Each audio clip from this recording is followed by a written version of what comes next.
Evolution is a term to define only one organism, and that's the self.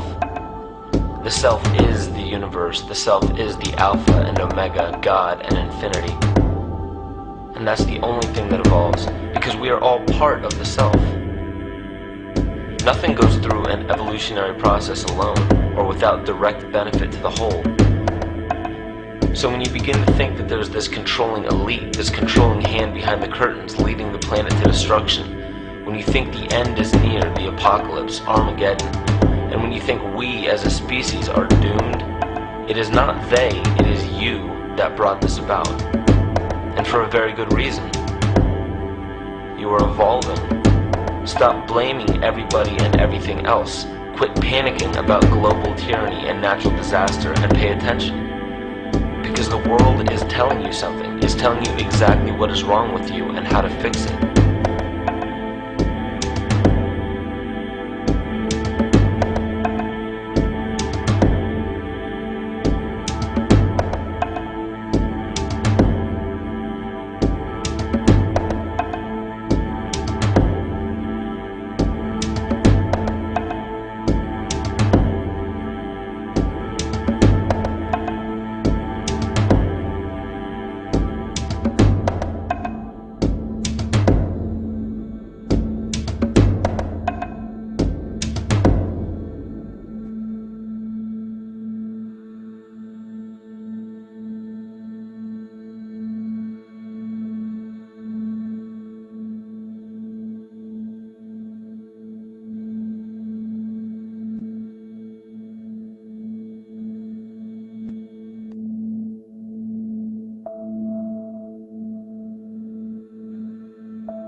The Earth is believed to have formed 4.6 billion years ago.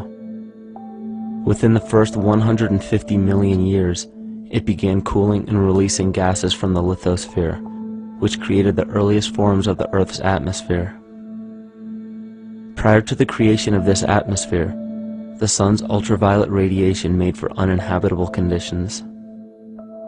But as the Earth cooled further, water condensed in the atmosphere, and oxygen accumulated, making way for organic compounds.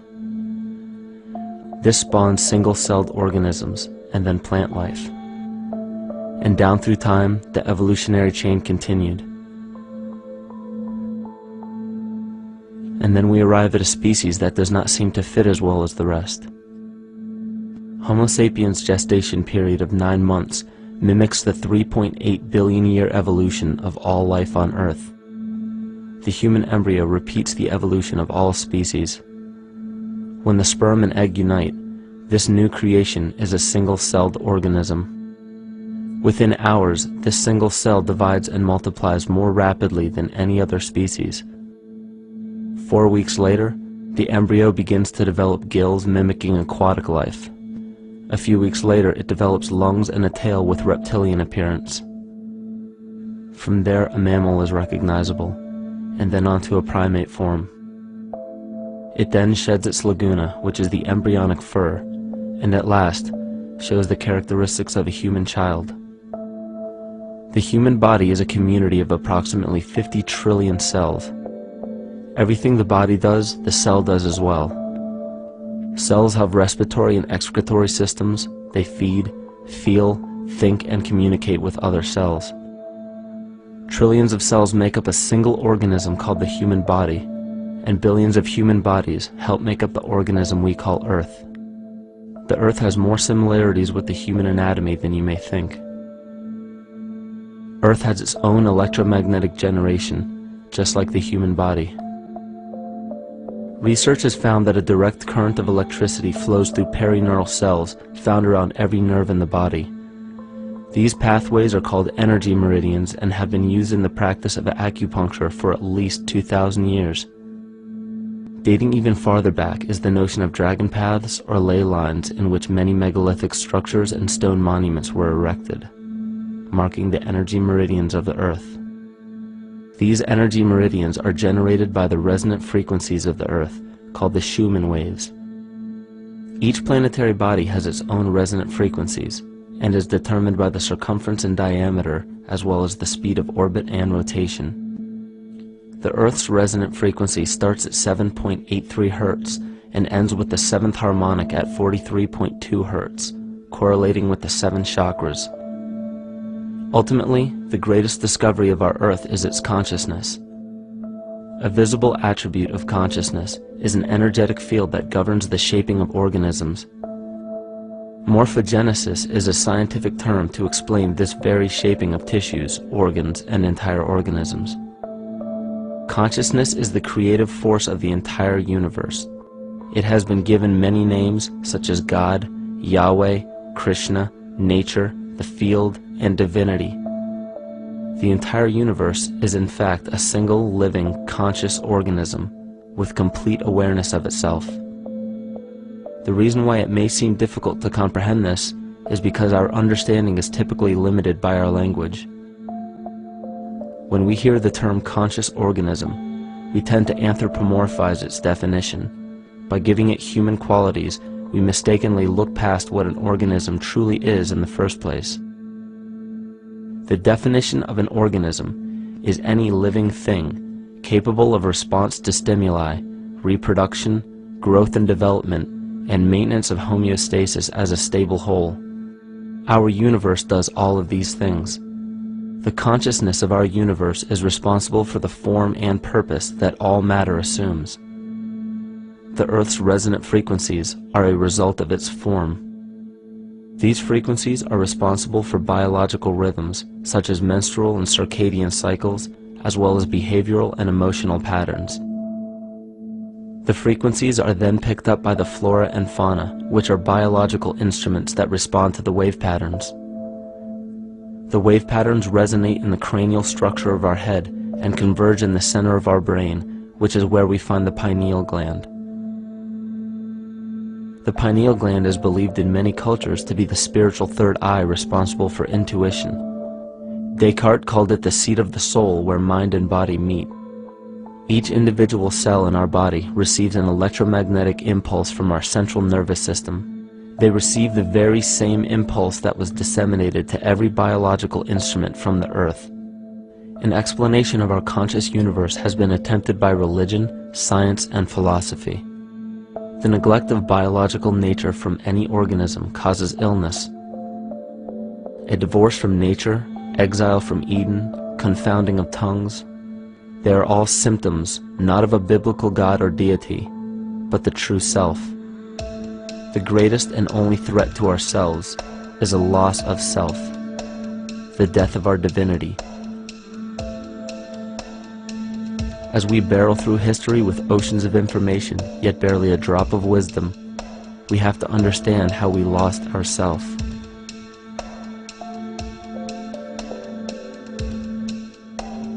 In sacred texts and ancient scriptures left by our ancestors, we find an incredible link between stories of creation, a great flood, the war of the gods, the Messiah dying for the sins of man, end-time prophecies, and similar characters. These correlations show up in myths from cultures that supposedly had no contact with one another due to distance in geography and time. The common thread we find that connects all of mythology has its roots in the stars. One of the most revealing accounts is the battle of the gods in heaven and the ensuing flood. In the Bible, Lucifer rivaled the Lord and was defeated and cast down to earth. In the creation myth of the Enuma Elish, we find a similar story of Tiamat being defeated by Marduk and cast down to the abyss of Apsu. In chaos, Tiamat, the mother of them both, Apsu and Tiamat's waters were mingled together, meaning that the chaotic waters of Tiamat were somehow mixed with the sweet waters of Apsu. Apsu was the Sumero-Akkadian god of the abyss beneath the earth. Tiamat, also known as Lucifer, was known as a serpent or dragon and was defeated by Marduk. Marduk was the father of Nebo or Mercury, and Mercury is the same mythological character as the Zoroastrian Mithra, the Egyptian Hermes Anubis, and the Gnostic Hermes Christos. The most recent version of Mercury, however, is the archangel Michael in the Bible, who defeated Lucifer and sent him to the abyss of the earth, or hell. This story is steeped in astrological significance in the Bible and in many other ancient scriptures. This leads to an event in history that is recorded by many researchers regarding the cosmic upheaval and historic deluge. William Commonus Beaumont states, "The flood immortalizes the collision of a fallen planet, later termed Satan, actually a cometary body with our Earth." Consider what this reveals. He postulates that a planet, later termed Satan, fell to the earth, creating the flood we see recorded in the Bible and other myths. Lucifer, or Tiamat, was a planet known to ancient cultures as the Glistening One, the dragon of chaotic salt waters. The light from the sun illuminated this planet's water, which gave it a glow that rivaled the sun's own light, which is where we hear about Lucifer rivaling the Lord. The Lord in this case being the sun, which sustains and gives warmth to the earth. The planet Tiamat, or Lucifer, was destroyed by a cataclysmic event that hurled the watery planet to the abyss of the earth. In the book of Enoch, it reveals, "And behold, a star fell from heaven, and when it fell to earth, I saw how the earth was swallowed up in a great abyss." The myth of the Ute Indians states, "The sun was shivered into 1,000 fragments, which fell to earth, causing a general conflagration. Then Tawats fled before the destruction he had wrought. And as he fled, the burning earth consumed his feet, legs, body, hands, and arms, until at last, swollen with heat, the eyes of the god burst and tears gushed forth in a flood which spread over the earth, extinguishing the fire." This myth resembles the translation of the Enuma Elish by Stephanie Daly in her book Myth from Mesopotamia, which explains that Tiamat's eyes became the source of the Tigris and Euphrates rivers. As written in the book of Revelations, "And there was a war in heaven. Michael and his angels fought against the dragon, and the dragon and his angels fought back. The great dragon was hurled down, that ancient serpent called the devil, or Satan, who leads the whole world astray. He was hurled to the earth." The Roman mythology of Ovid gives the story of Phaeton, which happens to be another name given to the watery planet Lucifer, or Tiamat. This story reveals that Phaeton was a child of the sun and wished to become the sun for a day. Phaeton attempted this feat, and eventually Jove, who is also known as Marduk, destroyed Phaeton, sending him crashing to the earth in flames and put out by a tremendous flood of water from a river unseen before.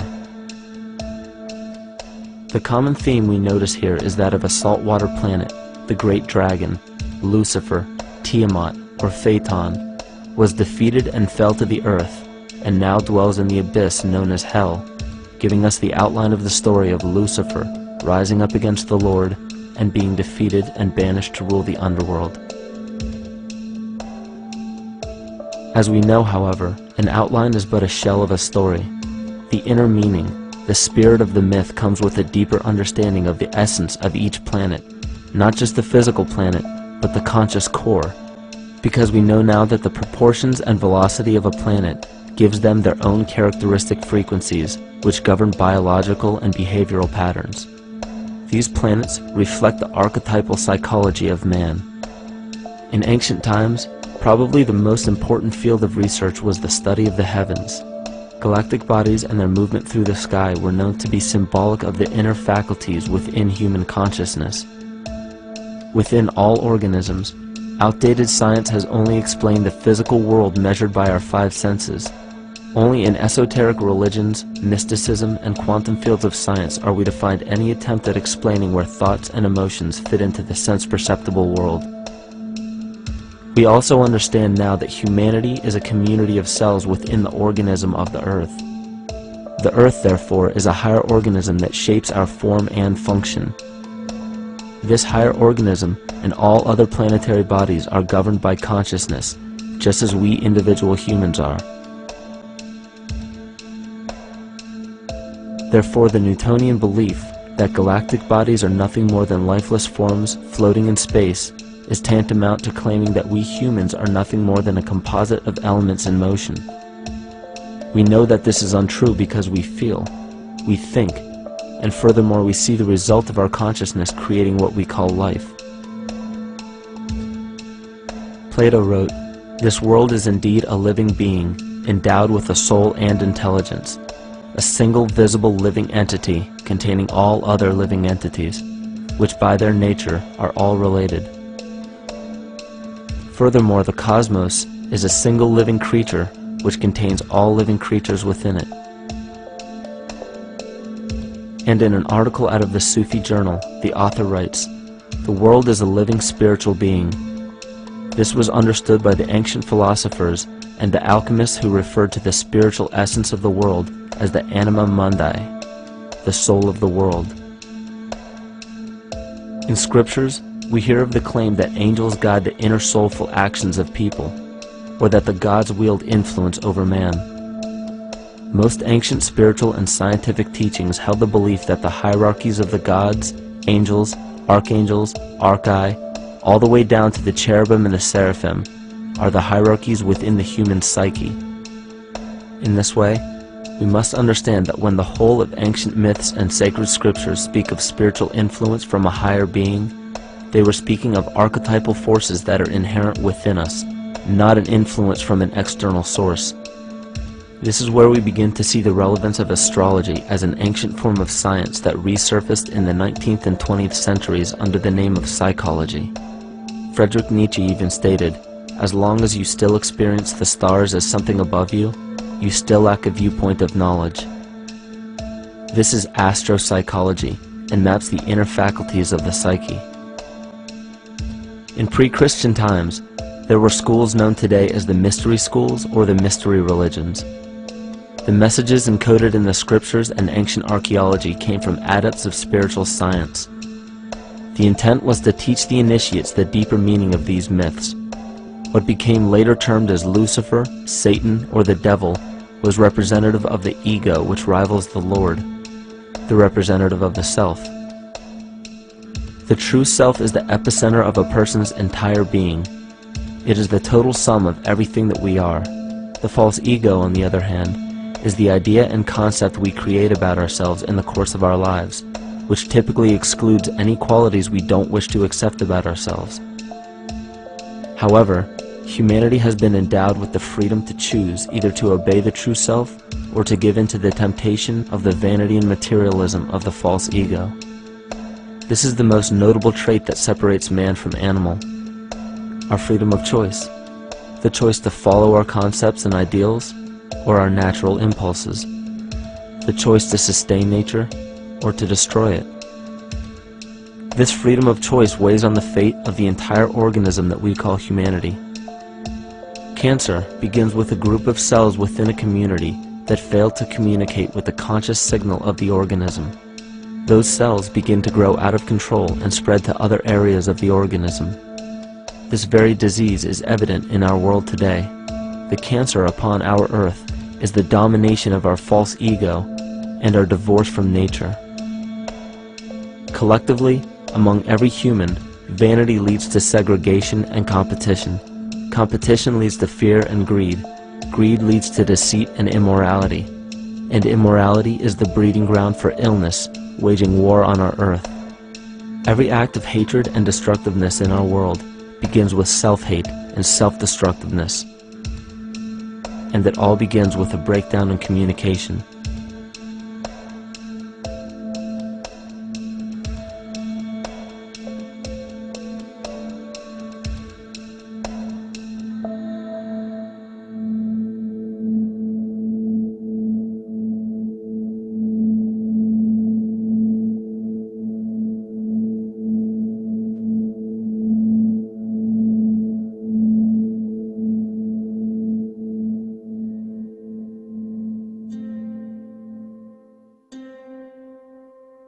In nature, all that we perceive with our five senses is a result of two fundamental principles.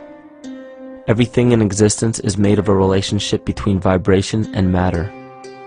Vibration is a masculine creative force countered by matter, which is a feminine receptive force. Thus begins the principle of duality. We see this duality in ancient myths and philosophies, yet only those philosophies and scriptures that were perverted and raped of the original meaning gave the impression that one polarity was good while the other was evil. The original sages, adepts, and shamans taught that both are necessary, and one would not exist without the other. These two important principles come together to form all things in the universe. This is KYMATICA. Even language, logos, the communication of any and all things in nature, depends upon this principle. Pete Peterson, in his works Cymatics, the Science of the Future, stated that nature shows examples of KYMATICA in everything. This phenomena is found to be one of the prime forces that moves biological evolution along its path. Dan Winter reproduced an experiment to prove that the ancient languages of Hebrew and Sanskrit, when spoken, create a vibratory frequency that moved matter into sacred geometrical patterns. Upon further investigation, Hebrew, Sanskrit, Aramaic, Arabic, and other elder dialects have older roots in apparent language of Gaelic and quite possibly an even earlier origin. In Swami Murugesu's The Science of Mantra, he claimed that when a person chanted specific words in Sanskrit while filming a burning candle, the intensity as well as the color of the flame would change due to the frequency that the word would emit. This same science has been shown to lower and raise blood pressure. And in his own words, certain sounds can affect their circulation and nervous system. Whatever change such vibrations cause extends to the mind of a person and also to the surrounding atmosphere, causing warmth or coolness. All this can be known by study and shown by practice. This rediscovered knowledge of the science of sound shows that sound is something more than mere vibratory signals. Not only does sound interact with life, but it sustains and develops it. It acts as a conduit of conscious intent between people, societies, and entire civilizations. Yet the psychic illness we endure due to the domination of our false ego is reflected in the collective. Our psychological schism has shut us off from communicating correctly with our inner self, which is exactly how cancer cells within the body operate. In the collective, we have created a language barrier between humanity and the rest of nature, acting as a global cancer. Recorded in history, the efficacy of the ancient languages has been severely uprooted. The alphanumeric translation from Hebrew to English shows a complete reversal of the two languages, giving the cymatic effect unnatural results.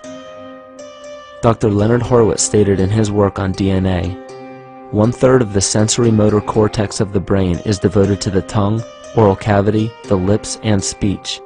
In other words, oral frequency emissions spoken or sung exert powerful control over life, vibrating genes that influence total well-being and even evolution of the species. A degradation of language in this case is shown to affect biology. If something as basic and important as language can be degraded and devalued to such a degree, yet never questioned, what else might we be missing? Think of an aspect of your life that dictates the limits of your freedom. Government and law enforcement, insurance and pharmaceutical companies, taxes, building permits, driver's licenses, and more. There are hundreds if not thousands of stipulations, regulations, and boundaries on our freedom. And out of the ones that were just mentioned, how many have you researched to find out whether they apply to you or not? Let's look at the forms of law that we currently acquiesce to.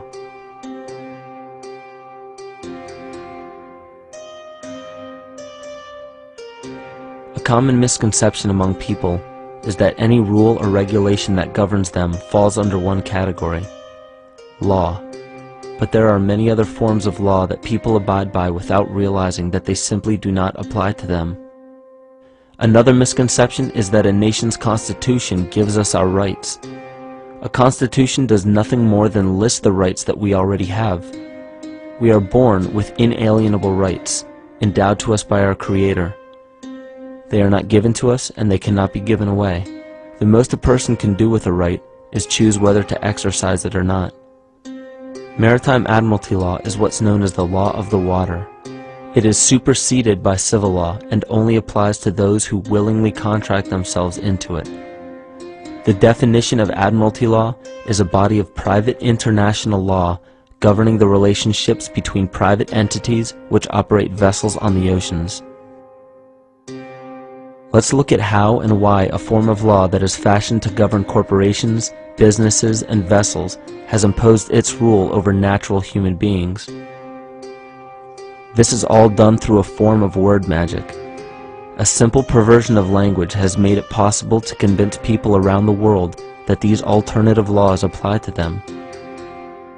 One of the predominant beliefs in modern culture is that licenses, permits, registrations, and other forms of documentation are required to operate motor vehicles, use public roads, build structures and establishments, engage in free enterprise, and much more. Sadly, these beliefs are based on little to no investigation whatsoever, and are false. This belief structure is perpetuated by maritime admiralty law.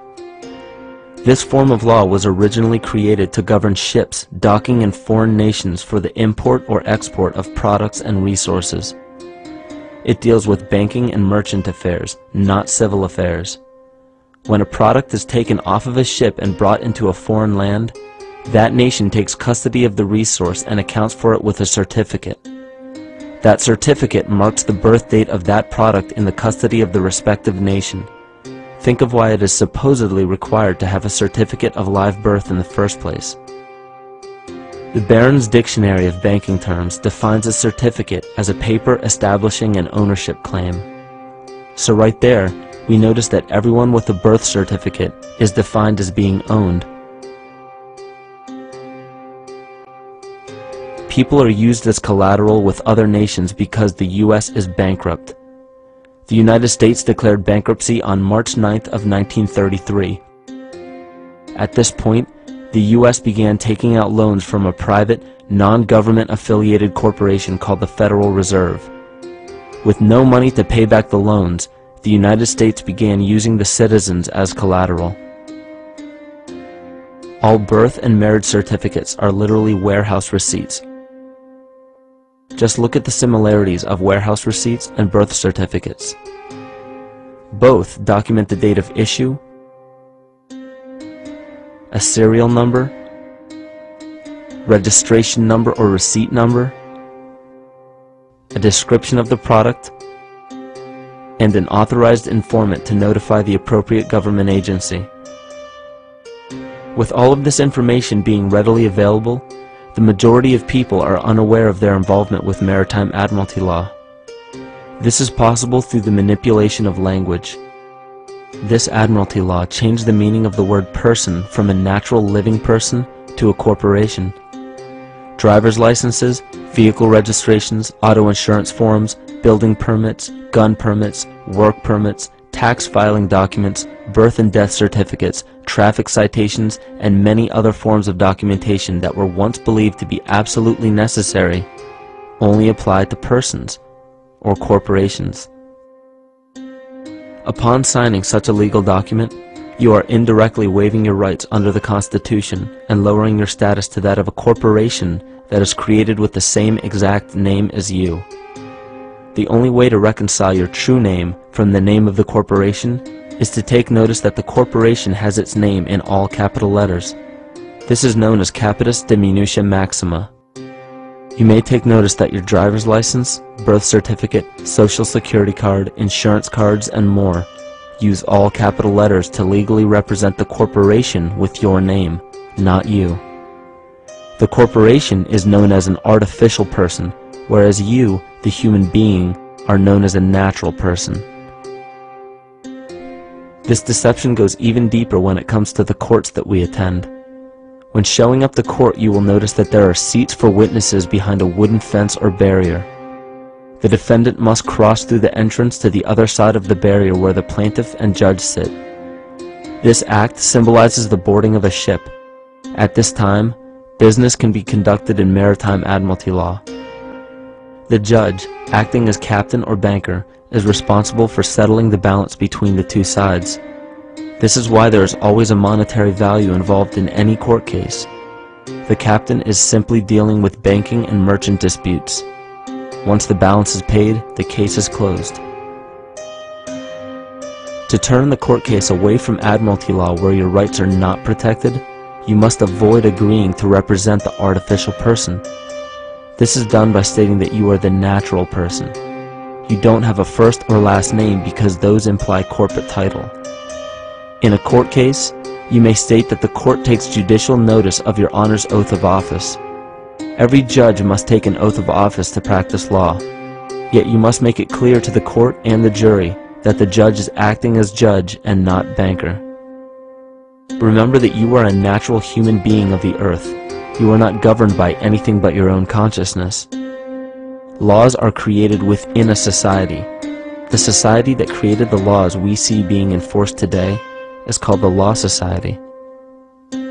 Yet the most beautiful part of this entire deception is the fact that we are not part of the Law Society, so their laws do not apply to us. Judges, lawyers, and law enforcement officers, they're all part of a society. Within that society, they've created their own language that's deceptively similar to English. They have these little things called statutes, acts, and regulations that seem like laws, but they really only apply to those within their society. So that basically means all the traffic violations, minimum age requirements, and everything except for damage to another person or their property doesn't really apply to the natural person. Laws only apply to those within the Law Society. The game being played is an illusion. You can simply choose to open your eyes and reclaim the freedom that you were born with, bound by nothing but the limits of your imagination. These are just a few examples of assuring that your rights are being protected. By far, the most important line of defense against this deception is to be aware of the perversion of language, and be absolutely aware of how you form your beliefs and concepts.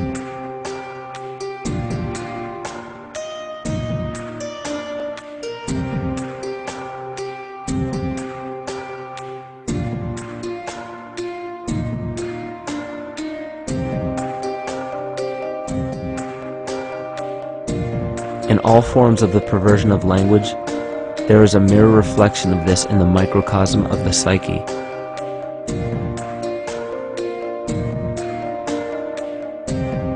And the problem I see with humanity today is we don't truly know ourselves anymore. We have the 9-to-5 job, we have the house, the children, the bills, the television, the hobbies, and the errands that we run every single day, and we eventually begin to believe that this is who we are.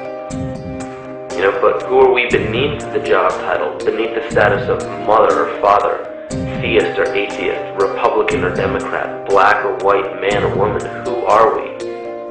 Who are we deep down inside? We don't know, because every time we hear an answer that we don't want to accept about ourselves, we deny it. We'll pass it off and project it onto somebody else and judge them for it. This is repression. And we see what repression can do to us on an individual level, but what about on a collective level of humanity? What happens when the whole world refuses to see what they truly are on the inside?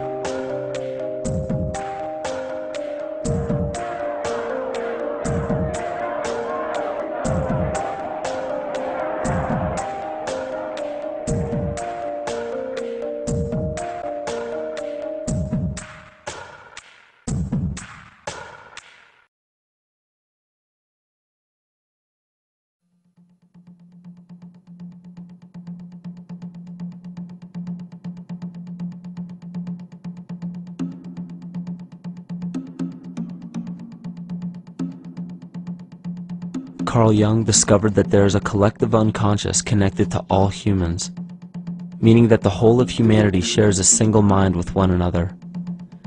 This is evident in the world through accounts of shared mythology and symbols, the study of morphic fields, and with the science of kinesiology.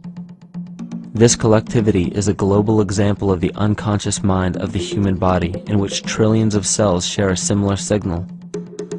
This parasite, called our false ego, requires a continuous flow of sustenance to survive. Food, fuel, and any other form of sustenance is energy. Human consciousness is an electromagnetic field of energy.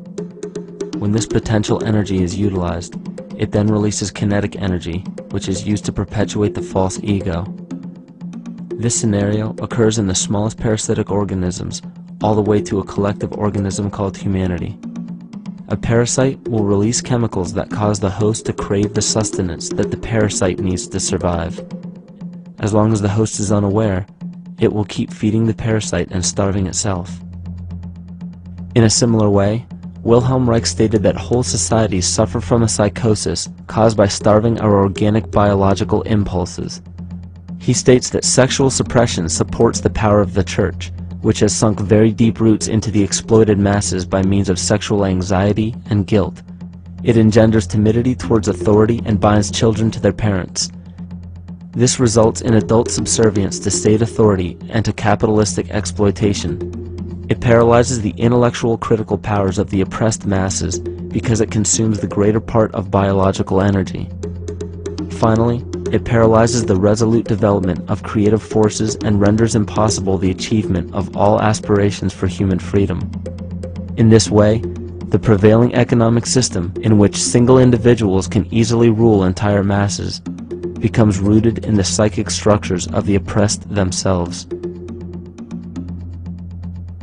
What Reich was showing in this powerful quote is that on a collective level, the suppression of a natural function, whether biological, spiritual, or emotional, will result in an abnormal reaction, a psychic disease. This illness or disease is reflected into the masses through a collective unconscious and acts as an epidemic.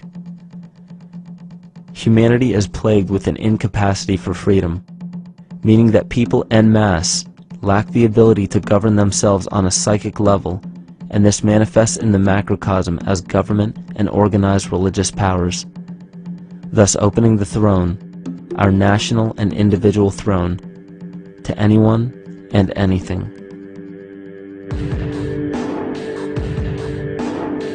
Enter the infamous rulers of the earth, the patriarchs of civilization, political, social, economic, and spiritual dictatorship, psychic tyranny. This simple illness within our psyche, this lack of responsibility and neglect of basic human freedom, has made way for every tyrant that has ever held rule over people on this planet.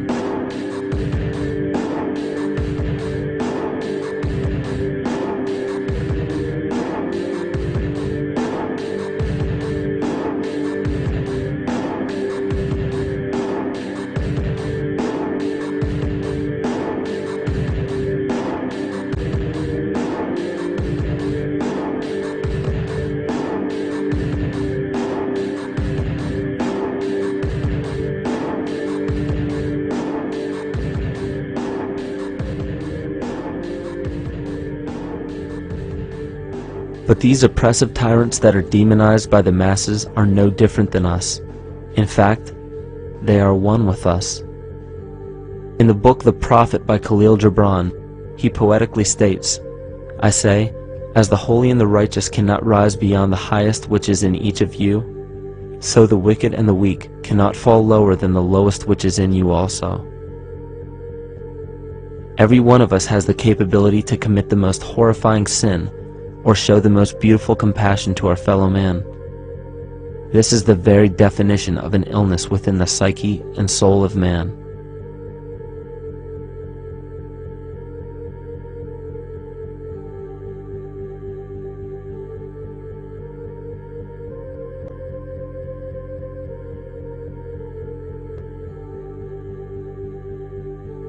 Think of any position of power that you believe to be above you.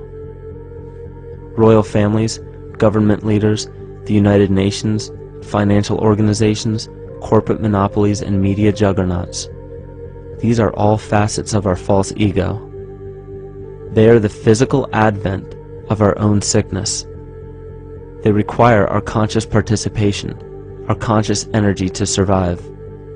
Because without our cooperation, without supplying them with the sustenance of complicity, they starve. Their very nature depends on our desire to be ruled, and a typical symptom of the illness among humanity today is our continuous denial of our illness. Repression. We consistently repress those qualities we choose not to accept about ourselves. This is why it is so difficult to see the false ego and its multiple manifestations for what they truly are.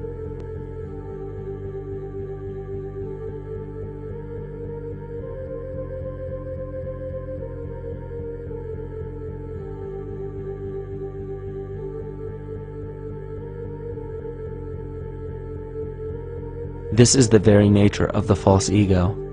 It acts as a red herring to distract us from the freedom we truly have. For this psychic parasite to survive, it must supply us with a chemical that will cause us to remain dependent upon it. In this case, the sustenance is our conscious energy. And in order for us to feed it to the parasite, the chemical of fear causes humanity to crave protection and defense.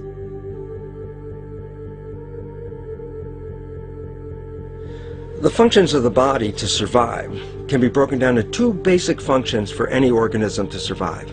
You have to be able to grow, maintain yourself, take care of your biology, but you also must be able to protect yourself, so that if you're just growing and you can't protect yourself, you'll become food for something else. So the survival involves a balance between growth and protection. Through the history of human civilization and through human evolution, we recognize that our nature is to be in a state of growth, and that our protection is only supposed to be used to, help us out of that threatening moment. You can't be in growth and in protection at the same time.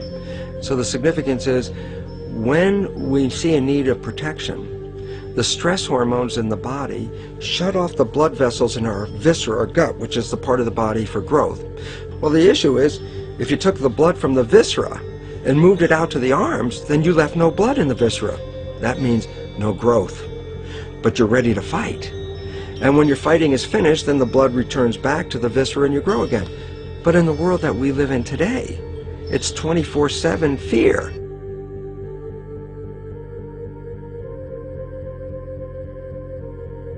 So we have a continuous dripping of that stress hormone into the body. It's just dripping all the time, getting us ready to run or fight or flight at any moment at the drop of a hat. We're ready to go because we're on guard. Well, the problem is, what does that mean about your allocation of energy? And it says, we're spending most of our energy in protection. You cannot survive if you're in protection all the time.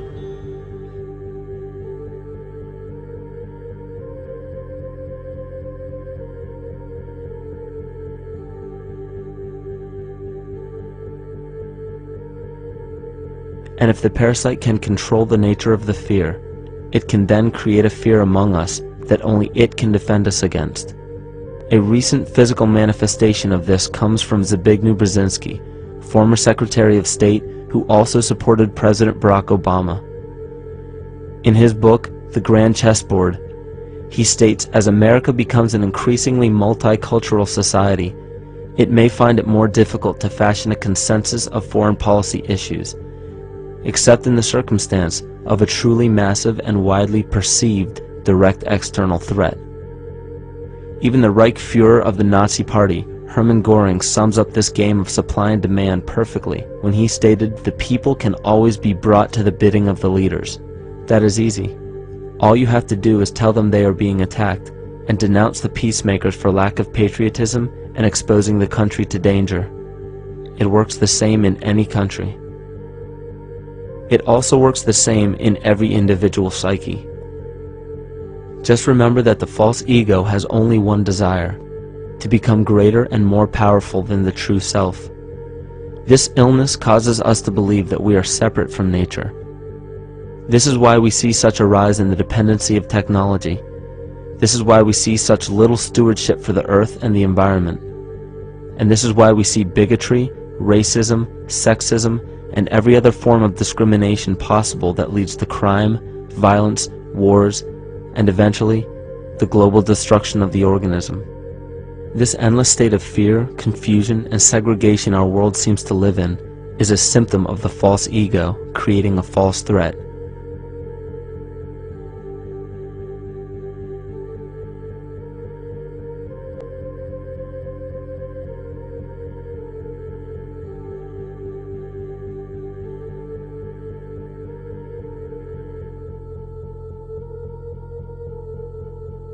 many of the United States presidents have blood relations with each other.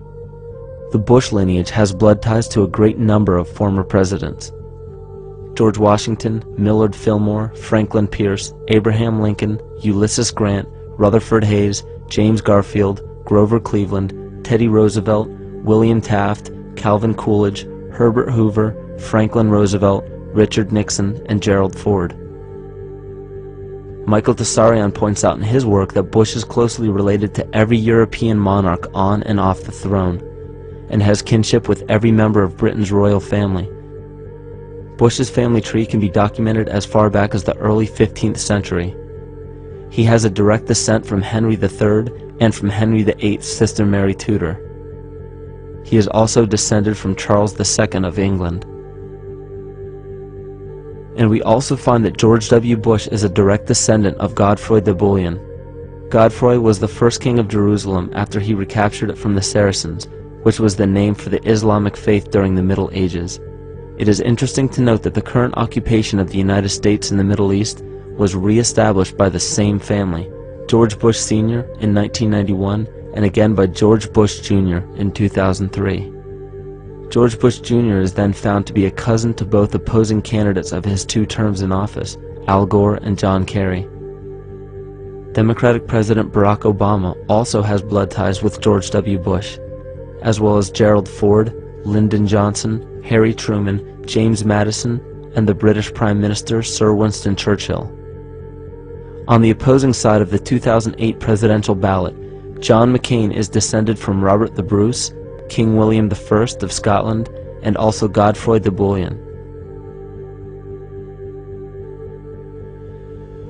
Probably one of the most interesting facets of the bloodline relations is the fact that the whole British royal family has descent from the Muslim prophet Muhammad through the Arab kings of Seville.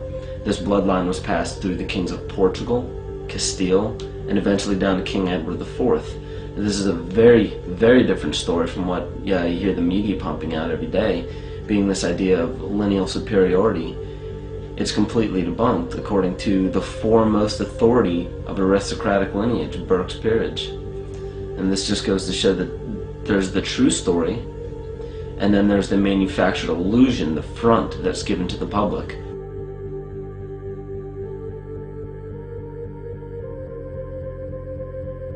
These blood ties go on and are documented thoroughly through literature such as Burke's Peerage and other comparable books.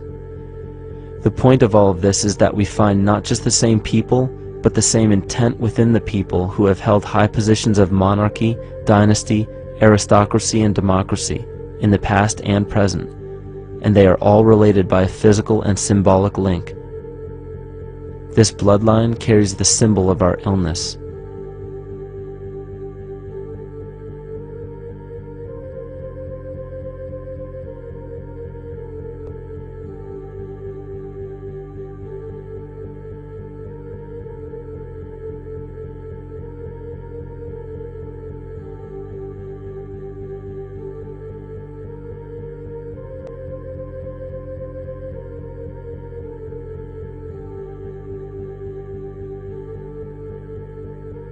The symptoms of our psycho-spiritual illness are the wars, terrorist attacks, artificial or man-made disasters, and leader figures. As long as the people remain oblivious to their inner drives and inner nature, they will always fail to recognize why these events take place and why these figures rise to such powerful positions.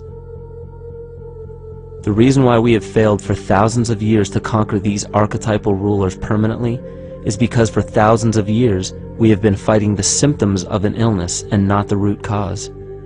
For every corrupt government that falls at the hands of a revolutionary, oppressed people, 2 more will rise in its place every time, because the root cause of a corrupt government does not exist in the individual leading that government. It exists within the psyche of every individual, because an unaware host to a deadly parasite will do anything to avoid accepting his own incapacity for freedom.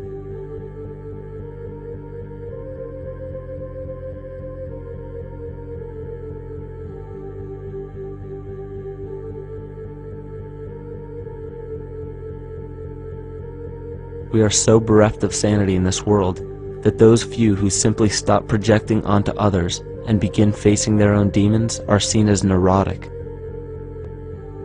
An article written in the 1950s states that studies showed that individuals who had been isolated from their familiar social and cultural environment became neurotic. This shows that when those individuals had no object to identify their darker emotions with, they began to see these things in themselves, that which they refused to recognize before, and were unaware of why they appeared and how to cope. Facing our true inner self is virtually unknown in our world today. This is why no matter how many civilizations rise and fall, it is our collective consciousness that creates our governing apparatus, not individual people.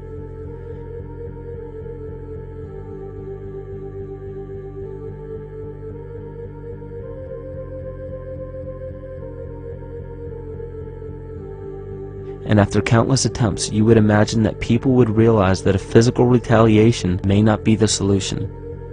Yet here we are, thousands of years later, with technology that can clone DNA, vehicles that can break the sound barrier and probe the depths of space, and science that can overcome almost any sickness.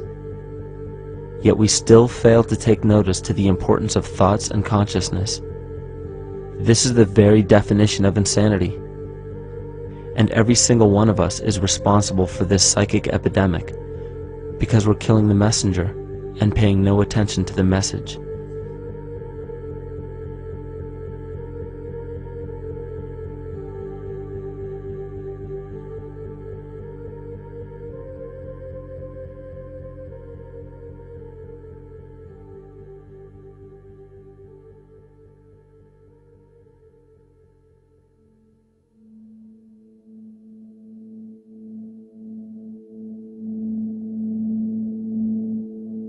During the 1990s, 3 Nobel laureates in medicine advanced research that revealed the primary function of DNA lies not in protein synthesis as widely believed for the past century, but in electromagnetic energy reception and transmission. Less than 3% of DNA's function involves protein manufacture. More than 90% functions in the realm of bioacoustic and bioelectric signaling. So why is it important to know that DNA functions in bioelectric signaling?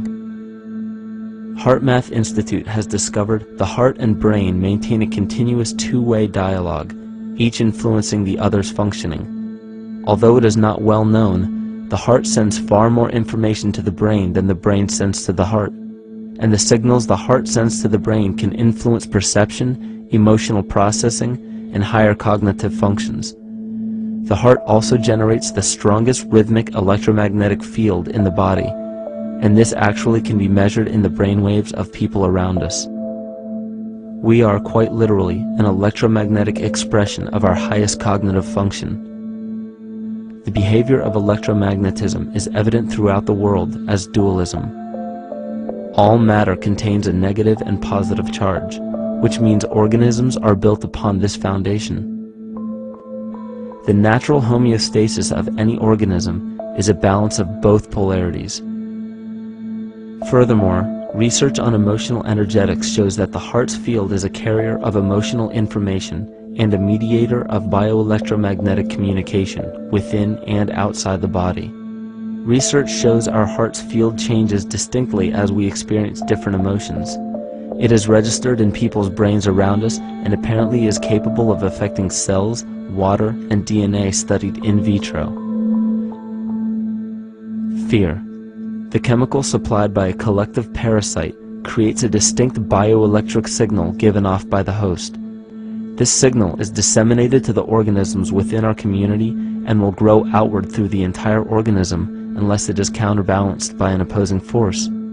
Dr. Fritz Alan Popp discovered that the cells in our body communicate through biophotons, which are tiny particles of light that are single units of an electromagnetic field.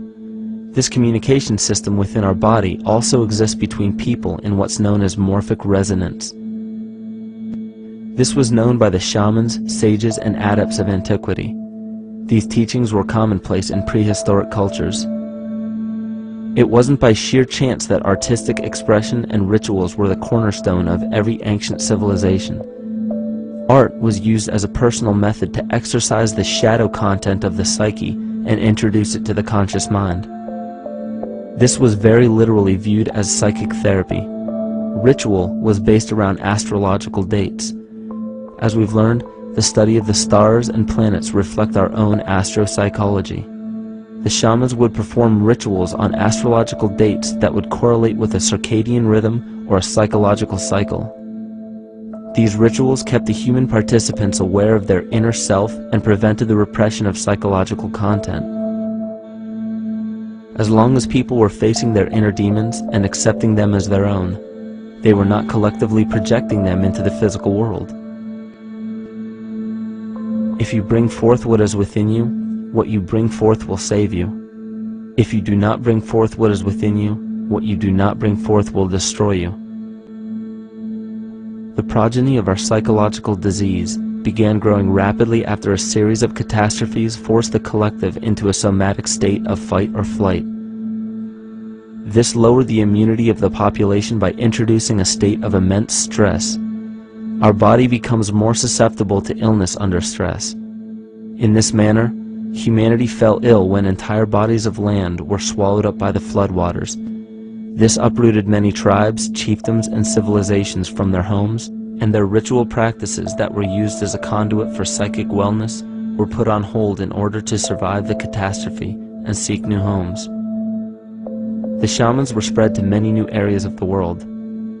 This information has been suppressed. We are made to believe that advanced civilizations such as ancient Egypt and the Mayans of Mesoamerica came about with no prior rudimentary remnants or evidence of evolving intellectual artifacts to bring them to their peak. We are meant to believe that their incredible knowledge of mathematics, astrology, agriculture, economy, polity, and architecture came out of nowhere. This leads many researchers today to the understanding that the origins of these civilizations have been suppressed.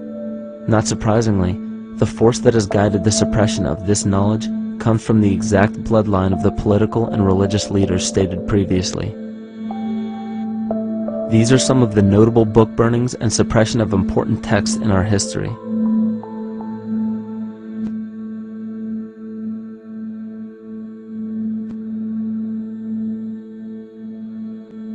Yet after all of this suppression, there are still remnants of the dispersion of elder civilizations in nearly every country. There is tremendous evidence of ancient cultures visiting North America long before the conventional belief of European colonization. Barry Fell states in his book America BC, there are ancient inscriptions now being reported from nearly all parts of the United States, Canada, and Latin America, written in various European and Mediterranean languages in alphabets that date from 2,500 years ago. William Commonus Beaumont wrote, "The Toltec and Maya civilizations never originated on American soil, but appeared there full-blown, with a well-defined art and system of hieroglyphic writing which possesses affinities with Egyptian. It is found that there are thousands of prehistoric sites across New England and several other northern states showing inscriptions, carvings, and mounds created by Druidic mariners as far back as 800 BC.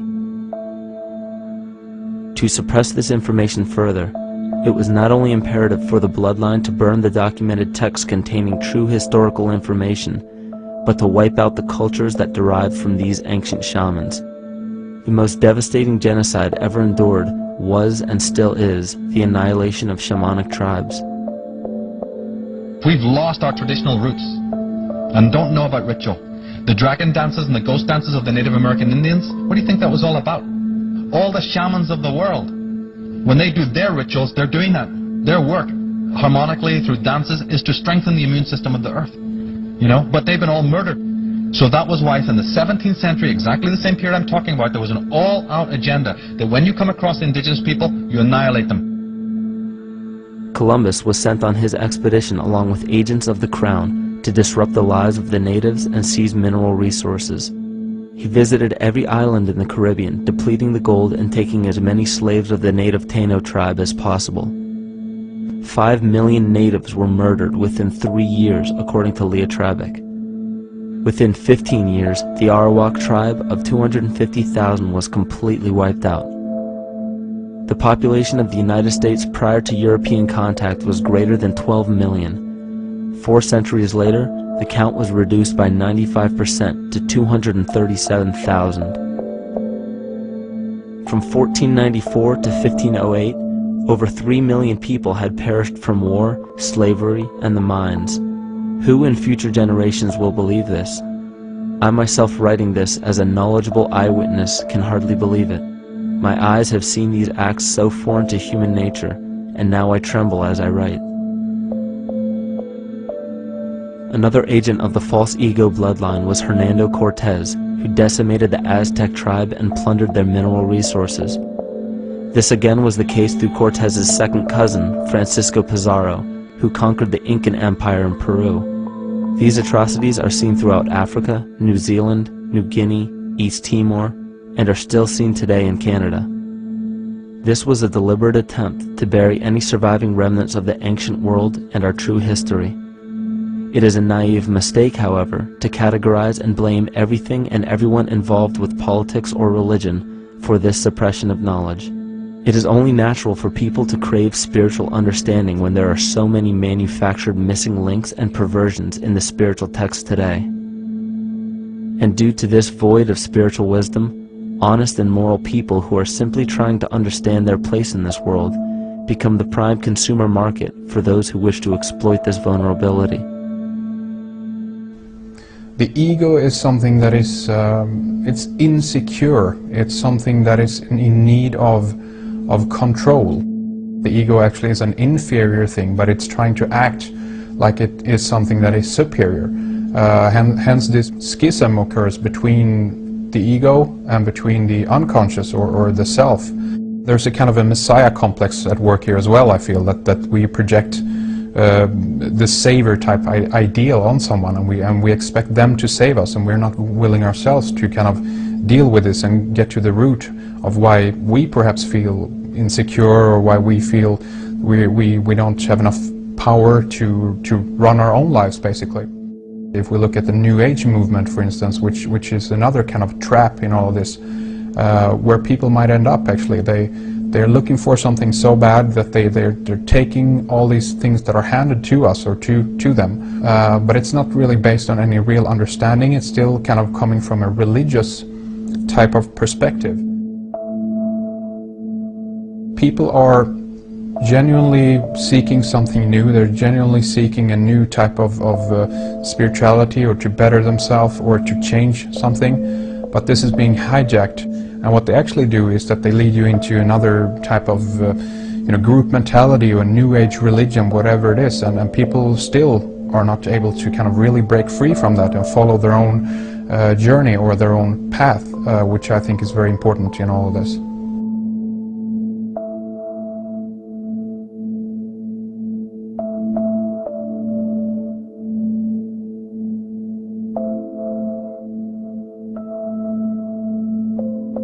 In the pre-Christian era, there were several cults of incredible power, most notably the stellar, solar, Saturnian, lunar, and mushroom cults. It is simple to see that worshippers of the lunar goddess comprised of the lunar cult. The worship of sun gods were indicative of the solar cults. The Saturnian cult, which consisted of Phoenicians and Canaanites, worshipped El or Eli. The biblical exodus of the Hebrews from Egypt showed that they entered Canaan and merged the lunar cult of Isis, the solar cult of Ra, and the Saturnian cult of El to form Isis, Ra, El. Israel. The old Israelitish cult and mythology, the Yahweh worship, the patriarchal legends, the sojourn in Egypt, and so on, are rooted in the religion of the sacred fungus, developed from the underlying fertility philosophy of the ancient Near East. The Jewish mitre, Muslim turbans, and military berets are derivations of the symbol of the mushroom cult. One of the first and most prominent, however, was the stellar cult, and a number of these ancient cults were created for shamanic purposes and earthly stewardship, yet some were taken over with different intentions. Just as you would imagine in any establishment of power, smaller cults formed within the main cults to worship individual deities. The cult of Mithras and the cult of Dionysus are two examples. You still today can see the Mithraic or Phrygian cap on the symbol of the seated Liberty Dollar, the coat of arms of many countries, the reverse side of the flag of Paraguay, the seal of the United States Senate, and even involved in the solar cult holiday that we now call Christmas. In the cult of Dionysus, many festivals were celebrated, such as the Greater Dionysia, celebrated in Athens around the spring equinox. The foremost event in this festival was the Thymelic contest, in which poets, musicians, and entertainers performed in an open-air theater. Musicians did not have to pay taxes, and members of the Artists' Guild did not have to participate in military affairs. The cult of Dionysus is still alive to this day as the entertainment industry.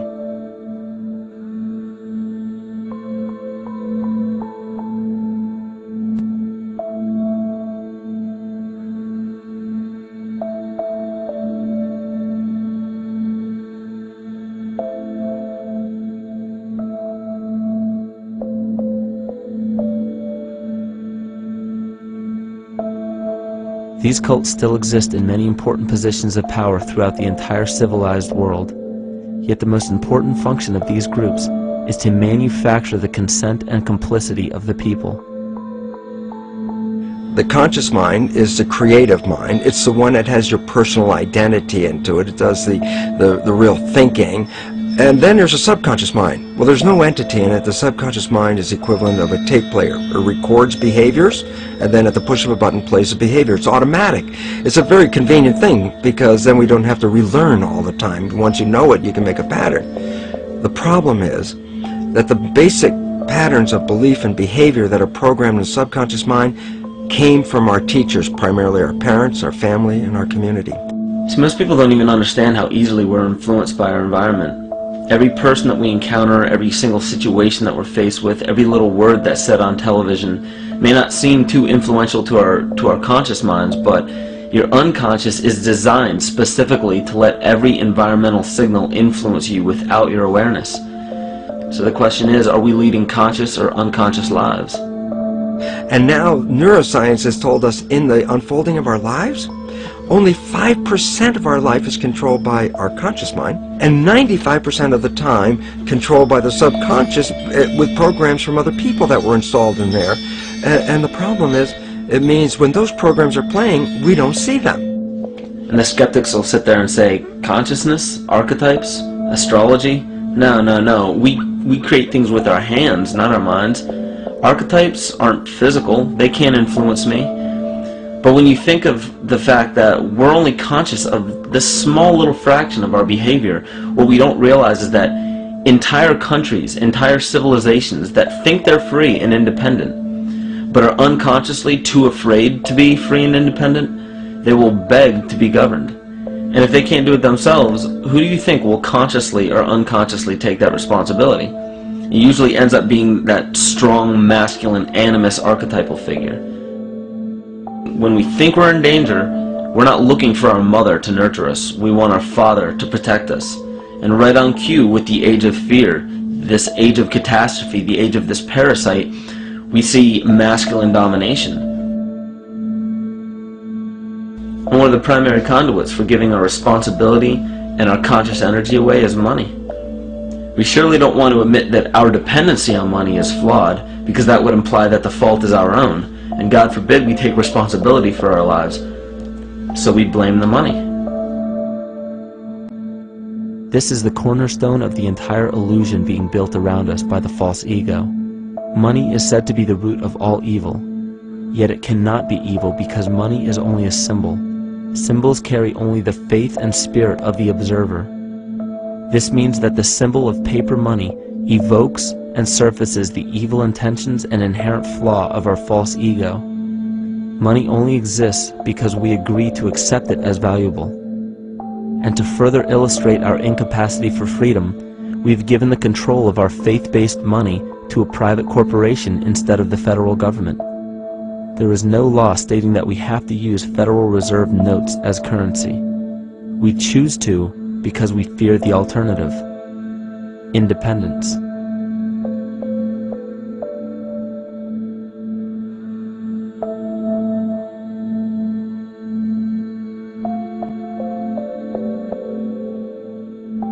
But it's not even really about money, it's about energy, because money is simply this material thing that allows billions of people to crave just one thing and put their energy into the same thing. It's not the plasma TV or the house or the lifestyle or the job or the significant other or the status that we're really after, because we know that we're empty.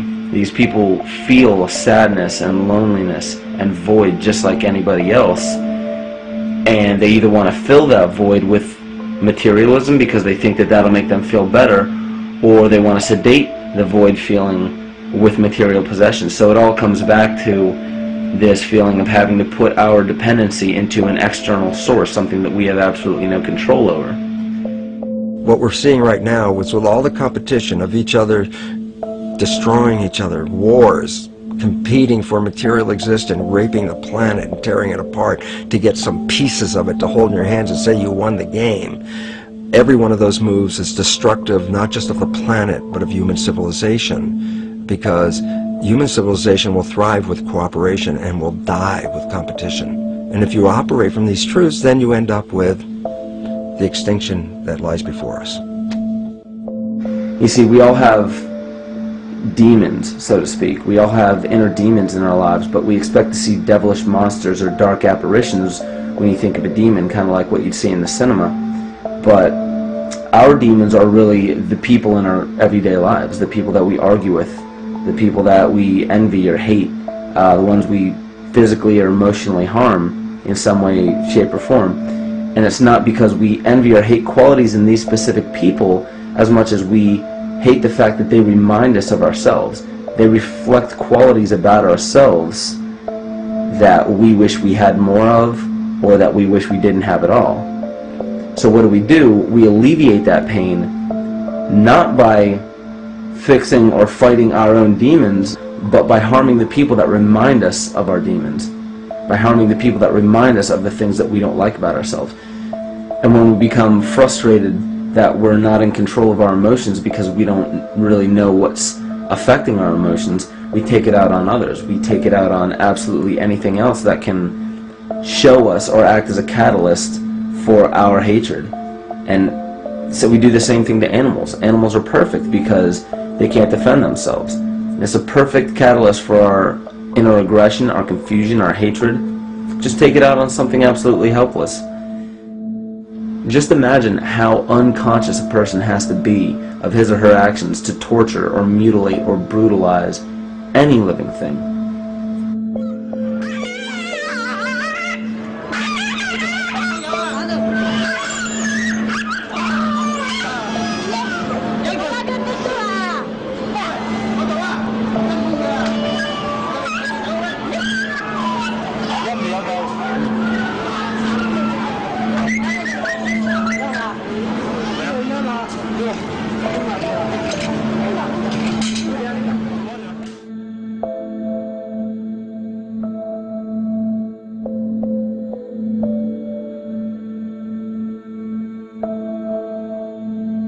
The goat's down, and he'll be here, and we can. Ouch! Ooh, he bit you. Look at his tail. Is it pounding with their kicks, maybe? He's a big guy. That's a real. Think of the lack of compassion you must have towards life in general to be able to feel no semblance of sympathy towards entire populations, let alone just individuals or individual animals, entire populations of a species that are bred specifically for the purpose of commodity.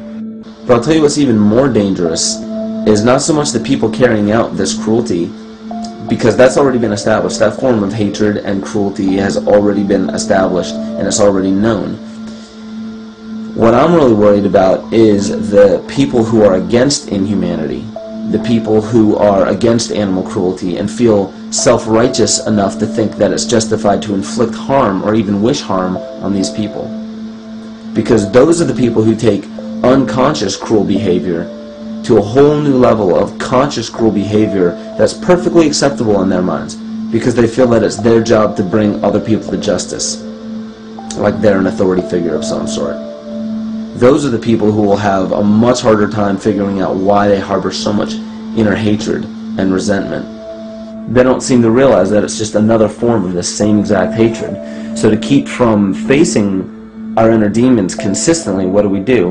When we begin to realize, hey, wait a minute, maybe it's not alright to inflict harm on any other living thing, then the ego has to come up with a more esoteric form of cruelty to trick us into displaying the same form of self-hatred, the same indignant attitude, but just in another way and towards another group of people. But the emptiness will always find a way back in, and people will always start to feel restless again, no matter how many times they transfer blame to yet another person or yet another group. We need chaos in our lives. We crave destruction. We beg for catastrophe. Because if we don't have these things to act as a form of exorcism or a catalyst for us, we start to notice these things in ourselves, and that's what we don't want. You see, we can deal with wars. We can deal with terrorism. We can deal with stock market collapse and economic collapse. We can deal with these things. But once we start to notice this chaos within ourselves, that's what we're really afraid of. We'll take 1,000,000 September 11ths over one moment of true insight towards our self-hate.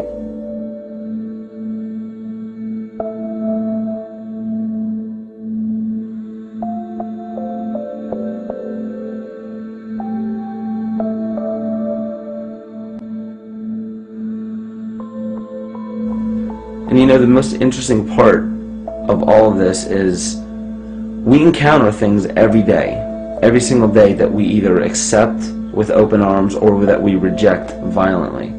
The interesting part is not really what we're accepting or rejecting as much as what it is inside us that makes us feel compelled to a certain thing or repelled from a certain thing. There's this fundamental dual behavior of muscular strength or weakness, attraction or repulsion.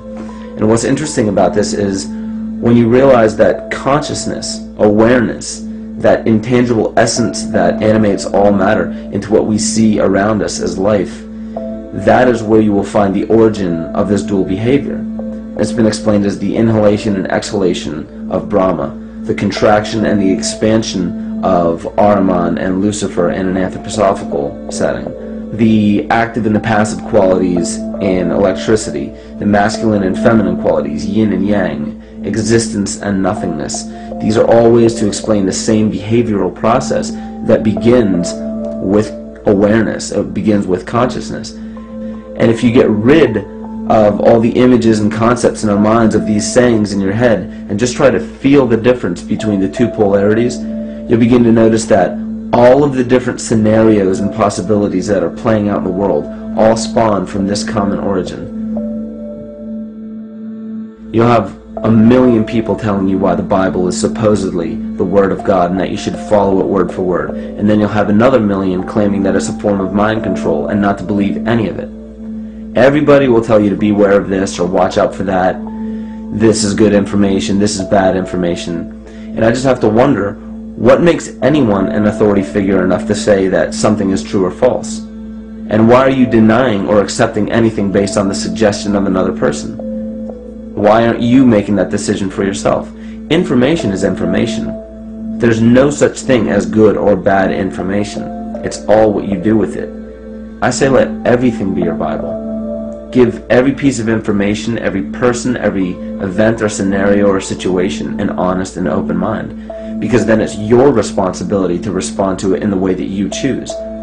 Not following the herd, not following convention, it's your responsibility.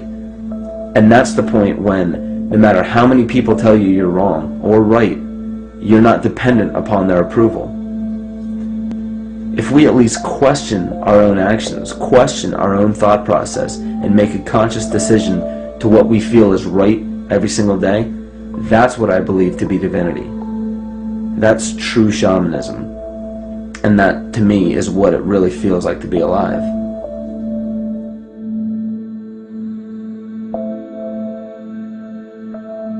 In this conscious, living universe, there are no laws of nature, just habits. There is nothing external to the universe to enforce a law upon it. The illusion of a fixed law of nature is only the result of there being no need for that habit to be broken. When habits need to be broken to ensure the survival of the organism, we see this event in nature and call it evolution. The collective mind shapes our evolution. And a great example of this is the experiment done by John Cairns in 1988. His team put lactose-intolerant cells in an environment with only lactose for food. Under a law of nature, every one of these lactose-intolerant cells would have died. But surprisingly, they all survived. Every one of them understood the problem that they were facing and replaced the defective lactase enzyme with a functioning one to utilize lactose for food. If a cell has the ability to decide how and when to evolve because it's facing extinction, then anything can. The existing beliefs are that a human body is a biochemical machine controlled by genes, and therefore the behavior, emotions, and character of our biology, our health, our lives, are controlled by genes which we don't control. So this is what we taught people. You're a victim. Genes control your life. You didn't pick them. You can't change them. The genes you end up with program what's going to happen. My experiments on stem cells, which I started in 1967, I'd isolate one stem cell, put it in a petri dish, and then it would divide every 10 hours. So I took all the cells, split them up into 3 groups, and then just put them in 3 petri dishes. And then I changed the growth medium, the constituents of the environment, in each of the 3 dishes.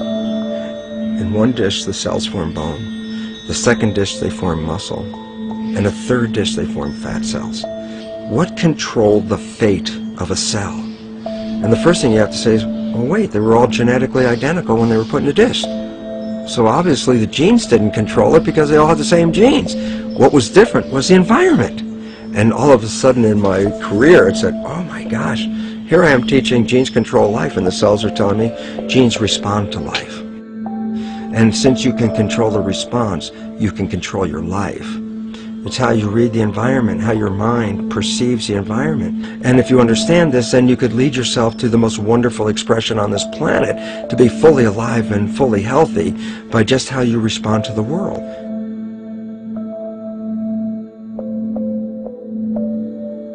In the face of financial collapse across the world, political and religious wars raging tirelessly, and an ever-growing feeling of being lost and void of meaning, there is a great amount of energy being pushed to the surface of the collective mind. Evolution does not come about gradually. It happens in spurts and fits, and comes about due to a tremendous need for the organism to survive. We are now at a point in history where we will choose.